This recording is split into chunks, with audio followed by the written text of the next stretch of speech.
নমস্কাৰ, এই মুহূৰ্তত আহি পৰিছে ৰাতিপুৱাৰ কেইবাটা গুৰুত্বপূৰ্ণ খবৰ। আজি হৈছে 17 নৱেম্বৰ। আপোনাৰ পোষ্ট অফিচৰ একাউণ্ট আছে নেকি? পোষ্ট অফিচৰ একাউণ্ট থকা প্ৰত্যেকজন মহিলাৰ বাবে এটা ভাল খবৰ, কিয়নো চৰকাৰে আপোনাৰ একাউণ্টত সোমাই দিব টকা। যদি আপোনাৰ পোষ্ট অফিচৰ একাউণ্ট আছে, এতিয়া চেক কৰক আপোনাৰ বেংক একাউণ্ট।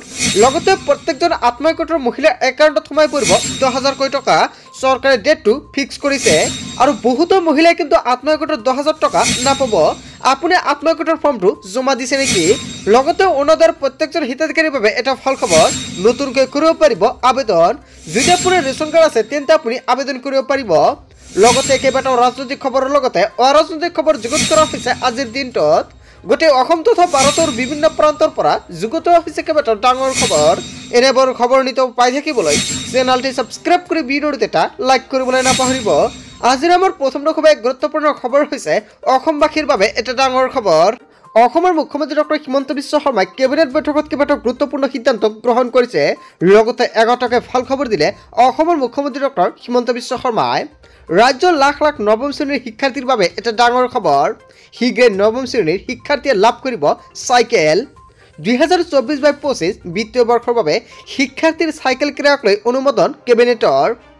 কেৱল এয়াই নহয়, 3,23,640 গৰাকী শিক্ষাৰ্থীৰ বাবে ক্ৰয় কৰিব চাইকেল। ইয়াৰ বাবে 148.55 কোটি টকা অনুমোদন কেবিনেটৰ। অভিযান্ত্ৰিক মহাবিদ্যালয় আৰু পলিটেকনিকৰ খালী পদত 451 গৰাকী অংশীকালীন ফেকাল্টিৰ নিয়োগত অনুমোদন। আজাৰা কামাখ্যা অংশত ৰেলপথ হ'ব 2 লেনযুক্ত। উত্তৰ পূব সীমান্তৰ ৰেলৱে পক্ষত 8 বিঘা চৰকাৰী ভূমি হস্তান্তৰত অনুমোদন জনাইছে। হাজো, মাজুলী আৰু টিংখঙত স্থাপন হ'ব 3খনকৈ পলিটেকনিক। ইয়াৰ বাবে 150 কোটি টকাৰ অনুমোদন জনাইছে চৰকাৰে। কাৰ্বি আংলং স্বশাসিত পৰিষদৰ দ্বাৰা নিযুক্তি 131 গৰাকী শিক্ষকৰ দৰমহা পৰিষদত অনুমোদন জনাইছে। ৰাজ্যৰ লাখ লাখ নৱম শ্ৰেণীৰ শিক্ষাৰ্থীৰ বাবে এটা ভাল খবৰ। অসমৰ মুখ্যমন্ত্ৰী ডক্টৰ হিমন্ত বিশ্ব শৰ্মাই কেবিনেট বৈঠকত কেইবাটাও গুৰুত্বপূৰ্ণ সিদ্ধান্ত গ্ৰহণ কৰিছে নৱম শ্ৰেণীৰ ছাত্ৰ ছাত্ৰীসকলৰ বাবে। তাৰ পিছত অসমবাসী ৰাজুক জনাইছে আমাৰ পৰৱৰ্তী খুবেই গুৰুত্বপূৰ্ণ খবৰ। লগতে এটা ডাঙৰ খবৰ, চামগুৰিত 33টা ভোট কেন্দ্ৰত ৰিগিঙৰ অভিযোগ উত্থাপিত হৈছে। চামগুৰি উপ নিৰ্বাচনৰ বিতৰ্কৰ মাজতে দিল্লীলৈ গ'ল ৰকিবুল হুছেইনে। চামগুৰিত 33টা ভোট কেন্দ্ৰত ৰিগিঙৰ অভিযোগ উত্থাপিত হৈছে। চামগুৰি উপ নিৰ্বাচনৰ বিতৰ্ক দিল্লীলৈ গ'ল ৰকিবুল হুছেইন। নিৰ্বাচনী আয়োগত অভিযোগনামা দাখিল কৰিলে ৰকিবুল হুছেইনে। বিজেপি আৰু হিমন্ত বিশ্ব শৰ্মা চৰকাৰৰ বিৰুদ্ধে বহু অভিযোগ সংসদজনৰ। চামগুৰিত 33টা ভোট কেন্দ্ৰত ৰিগিঙৰ অভিযোগ উত্থাপিত হৈছে। হয় বন্ধু বান্ধৱীসকল, এখন ডাঙৰ খবৰ, এখন গুৰুত্বপূৰ্ণ খবৰ মোক উলিয়াইছে। আচলতে ৰকিবুল হুছেইনে যিটো মন্তব্য কৰিছে, ইয়াৰ বিষয়ত জনতাই কি ক'ব? আচলতে ৰিগিঙৰ ঘটনা সংঘটিত হৈছে নেকি? যদি হৈছে, নিশ্চয় আপোনাৰ মন্তব্যটো কমেণ্ট কৰি জনাব। তাৰপিছত অসমবাসী ৰাজুক জনাইছে আমাৰ পৰৱৰ্তী খুবেই গুৰুত্বপূৰ্ণ খবৰ। লগতে এখন ডাঙৰ খবৰ, ৰেচন কাৰ্ডৰ গৰাকীলৈ এটা জৰুৰী খবৰ আহি পৰিছে। শীঘ্ৰে কৰি লওক EKYC পৰীক্ষণ। ৰেচন কাৰ্ডৰ হিতাধিকাৰীৰ বাবে এটা ডাঙৰ খবৰ। শীঘ্ৰে কৰি লওক EKYC পৰীক্ষণ। ৰেচন কাৰ্ডৰ হিতাধিকাৰীৰ বাবে বাধ্যতামূলক EKYC পৰীক্ষণ। কেনেকৈ কৰিব ৰেচন কাৰ্ডৰ EKYC পৰীক্ষণ? EKYCৰ বাবে প্ৰশাসনে গ্ৰহণ কৰিছে পৰীক্ষণৰ কেইবাটাও গুৰুত্বপূৰ্ণ কাৰ্যসূচী। আৰু খবৰ কৰক আপোনাৰ সংশ্লিষ্ট সুলভ মূল্যৰ দোকানীৰ সৈতে। সুলভ মূল্যৰ দোকানীত গৈ এতিয়া আপুনি EKYC কৰি লৈ লওক। আৰু কোন সকল ব্যক্তিৰ EKYC কৰিব লাগিব? যিসকল ব্যক্তিয়ে নতুনকৈ ৰেচন কাৰ্ডৰ বাবে আবেদন কৰিছে, যদি আপোনাৰ ৰেচন কাৰ্ডটো এপ্ৰুভ হৈ গৈছে, আপুনি এতিয়ালৈকে EKYC কৰা নাই, অতি শীঘ্ৰে EKYCটো কৰি লৈ লওক। কিয়নো EKYC নকৰিলে আপুনি লাভ নকৰিব ৰেচনৰ চাউল। ৰেচনৰ চাউল লাভ কৰাৰ বাবে আপোনাৰ EKYC কৰাটো বাধ্যতামূলক। লগতে যদি ভাবিছে আপোনাৰ ৰেচন কাৰ্ডত এজন বা দুজন ব্যক্তিৰ নাম অন্তৰ্ভুক্ত কৰিব বাদ পৰিছে, তেনে ক্ষেত্ৰতো কৰিব পাৰিব। নাম অন্তৰ্ভুক্তি কৰাৰ প্ৰক্ৰিয়া আৰম্ভ হৈ পৰিছে। যদি আপোনালোকৰ অন্তৰ্ভুক্ত কৰাত কিবা অসুবিধা হয়, নিশ্চয় কমেণ্ট কৰি জনাব, আপোনালোকক সম্পূৰ্ণকৈ সহায় কৰা হ'ব। তাৰপিছত অসমবাসী ৰাজুক জনাইছে আমাৰ পৰৱৰ্তী খুবেই গুৰুত্বপূৰ্ণ খবৰ। লগতে এখন ডাঙৰ খবৰ, অৰুণোদয়ৰ প্ৰত্যেকজন হিতাধিকাৰীৰ বাবে এটা গুৰুত্বপূৰ্ণ খবৰ আহি পৰিছে। আপোনাৰ অৰুণোদয় আঁচনিৰ লিষ্টত নামটো অন্তৰ্ভুক্ত হৈ আছে নেকি? যদি লিষ্টত নামটো অন্তৰ্ভুক্ত হৈ আছে, আপুনি এই মাহৰ 10 তাৰিখে অৰুণোদয় আঁচনিৰ টকা পাইছেনে পোৱা নাই? যদি আপুনি অৰুণোদয় আঁচনিৰ টকা পোৱা নাই, নিশ্চয় কমেণ্ট কৰি জনাব। প্ৰথমতে আপুনি কমেণ্ট কৰি জনাব যদি আপুনি টকা পোৱা নাই, আপোনাৰ অৰুণোদয় আঁচনিৰ লিষ্টত নে অৰুণোদয় 2.0 আঁচনিৰ লিষ্টত নামটো অন্তৰ্ভুক্ত হৈ আছে। যদি আপোনাৰ অৰুণোদয় আঁচনিত লিষ্টত নামটো অন্তৰ্ভুক্ত হৈছে তেনে ক্ষেত্ৰত আপুনি নিশ্চিত থাকক আপুনি টকাটো লাভ কৰিব। আৰু যদি অৰুণোদয় 2.0 আঁচনিৰ লিষ্টত নামটো অন্তৰ্ভুক্ত হৈ আছে তেনে ক্ষেত্ৰত আপুনি নতুনকৈ আবেদন কৰিব লাগিব যদি আপুনি টকা পোৱা নাই। আৰু যিসকল ব্যক্তিৰ টকা পাই আছে সেইসকল ব্যক্তি আধাৰ কাৰ্ড আৰু ৰেচন কাৰ্ডটো লিংক কৰিব লাগিব অৰুণোদয় আঁচনিৰ লগতে। আপুনি কেনেকৈ লিংক কৰিব তাৰ বাবে চৰকাৰে নতুনকৈ আৰম্ভ কৰিব ভেৰিফিকেশ্যন প্ৰক্ৰিয়া। আৰু ভেৰিফিকেশ্যনৰ সময়তে আপোনাৰ ৰেচন কাৰ্ড আৰু আধাৰ কাৰ্ডটো লিংক কৰি দিব লাগিব ইয়াৰ মাধ্যমতে।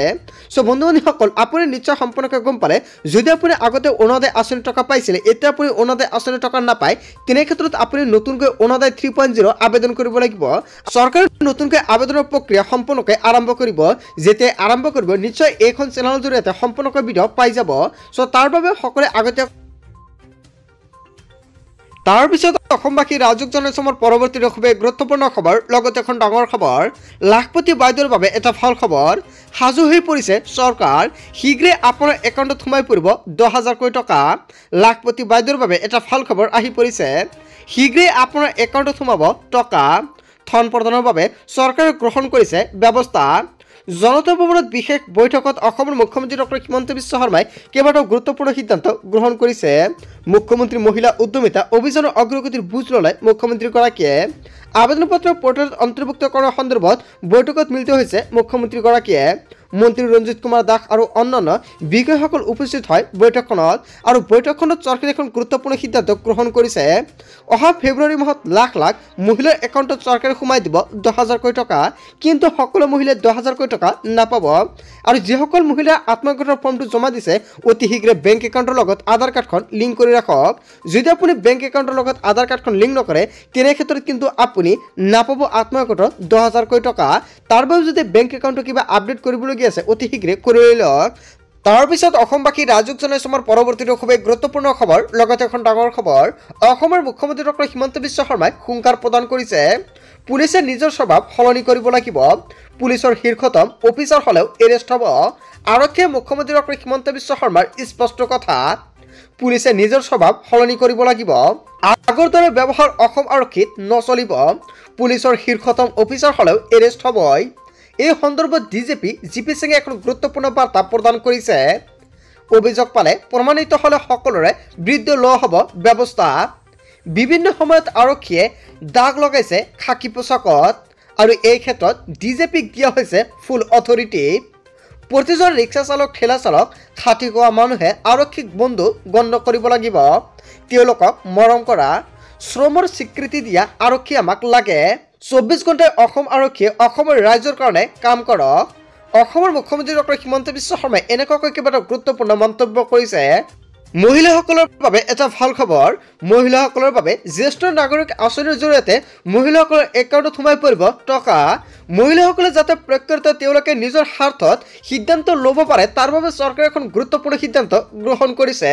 যদি আপোনাৰ পোষ্ট অফিচৰ একাউণ্ট আছে তেন্তে আপোনাৰ বাবে এটা ভাল খবৰ ভাৰত চৰকাৰে মহিলাসকলৰ বাবে বিভিন্ন ডাকঘৰ আঁচনি আগবঢ়ায় যাৰ ফলত তেওঁলোকে বিনিয়োগ কৰিব পাৰে আৰু আৰ্থিক স্বাধীনতাক আঁকোৱালি ল'ব পাৰে। ডাকঘৰৰ মহিলা আঁচনিসমূহ নিৰাপদ আৰু নিৰ্ভৰযোগ্য আৰু আকৰ্ষণীয় সুতৰ হাৰ থকা বুলি জনা গৈছে। হয় বন্ধু বান্ধৱীসকল যদি ডাকঘৰৰ এইকেইটা আঁচনি আপুনি লাভ কৰে তেনে ক্ষেত্ৰত আপোনাৰ কিন্তু বহু সুবিধা হ'ব। আৰু এই ব্লগত ভাৰতীয় ডাকঘৰত মহিলা আৰু ছোৱালীৰ বাবে উপলব্ধ বিভিন্ন বিনিয়োগৰ বিকল্প বিষয়ে আলোচনা কৰা হ'ব। আৰু আপুনি কেনেকুৱাকৈ আবেদন কৰিব যদি আপোনাৰ ডাকঘৰৰ এখন একাউণ্ট আছে তেন্তে আপোনাৰ বাবে এটা ভাল খবৰ কিয়নো আপোনাৰ একাউণ্টত চৰকাৰে প্ৰেৰণ কৰিব টকা আৰু বহুতো সাহায্য প্ৰদান কৰে যদি আপোনাৰ ডাকঘৰৰ এখন একাউণ্ট থাকে। মহিলাৰ বাবে জ্যেষ্ঠ ডাকঘৰৰ আঁচনিসমূহ চৰকাৰে সমৰ্থন কৰাৰ বাবে উল্লেখযোগ্য বিনিয়োগৰ বিকল্প হিচাপে সুপৰিচিত আৰু এয়া কিন্তু চৰকাৰে এখন গুৰুত্বপূৰ্ণ সিদ্ধান্ত গ্ৰহণ কৰে মহিলাসকলক। আনকি কিছুমান কৰ সুবিধা প্ৰদান কৰে। যদি আপোনাৰ পোষ্ট অফিচৰ একাউণ্ট আছে তেনে ক্ষেত্ৰত আপুনি এইকেইটা সুবিধা ল'ব পাৰিব। আৰু যদি আপোনাৰ পোষ্ট অফিচৰ একাউণ্ট নাই তেনে ক্ষেত্ৰত আপুনি এটা পোষ্ট অফিচৰ একাউণ্ট খুলি ল'ব কিয়নো চৰকাৰে বহুতো সুবিধা প্ৰদান কৰে পোষ্ট অফিচৰ একাউণ্টত। লগতে যদি আপোনাৰ পোষ্ট অফিচৰ একাউণ্ট থাকে যিকোনো সময়তে আপোনাৰ একাউণ্টত সোমাই যাব পাৰে টকা। কিছুমান ডাকঘৰৰ আঁচনি বিশেষভাৱে মহিলাসকলৰ বাবে ডিজাইন কৰা হৈছে যাতে তেওঁলোকে তেওঁলোকৰ আৰ্থিক সুৰক্ষা দৃষ্টিৰ বাবে ধন সঞ্চয় কৰাত সহায় কৰে। মহিলাসকলৰ বাবে ডাকঘৰৰ কিছুমান উত্তম আঁচনি হ'ল সুকন্যা সমৃদ্ধি যোজনা লগতে সুকন্যা সমৃদ্ধি যোজনাৰ বাবে বেটি বচাও বেটি পঢ়াও অভিযানৰ অংশ হিচাপে আৰম্ভ কৰা হয়।